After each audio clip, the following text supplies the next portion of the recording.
నాకు క్రిస్మస్ అంటే చాలా ఇష్టము. కేక్స్, స్టార్స్, క్రిస్మస్ ట్రీస్ ఎంత బాగుంటాయో. నాకు క్రిస్మస్ అంటే చాలా ఇష్టము. అయ్యో షైనీ, క్రిస్మస్ అంటే కేక్స్, స్టార్స్, క్రిస్మస్ ట్రీస్ అది మాత్రమే కాదు, యేసయ్య పుట్టినరోజు కూడా. ఓ మెస్సీ, అవును కదా.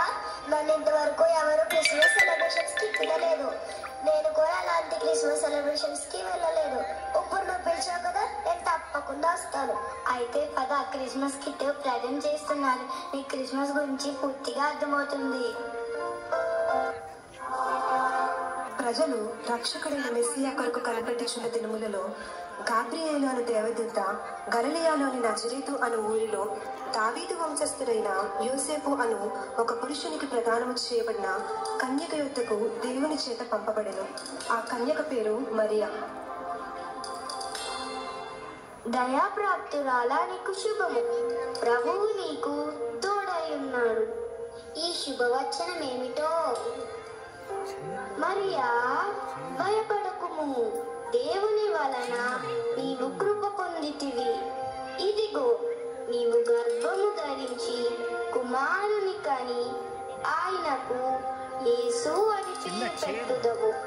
ఆయన గొప్పవాడై సర్వోన్నతుని కుమారుడు అనబడును.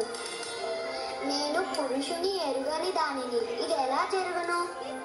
పరిశుద్ధాత్మ నీ మీదకి వచ్చును, సర్వోన్నతుని శక్తి నిన్ను కమ్ముకొనును. కనుక పుట్టబోయే శిశువు పరిశుద్ధుడై దేవుని కుమారుడు అనబడును. ప్రభు దాసురాలను, నీ మాట చెప్పున నాకు జరుగునుగాక. ఆమె భర్త అయిన యోసేపు నీతిమంతుడై ఉండి ఆమెను అవమానపరచనల్లక రహస్యముగా ఆమెను విడనాడని నిర్దేశించెను. అతడు ఈ సంగతులను ఆలోచన చేయించు నిద్రించుచుండెను. అప్పుడు గాబ్రియేలు దూత స్వప్నమందు,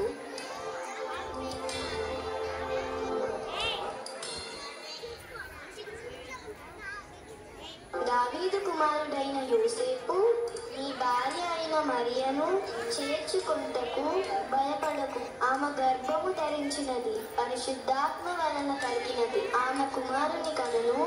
తన ప్రజలను వారి పాపముల నుండి ఆయనే రక్షించును గనుక ఆయనకు యేసు అని పేరు పెట్టుదువు.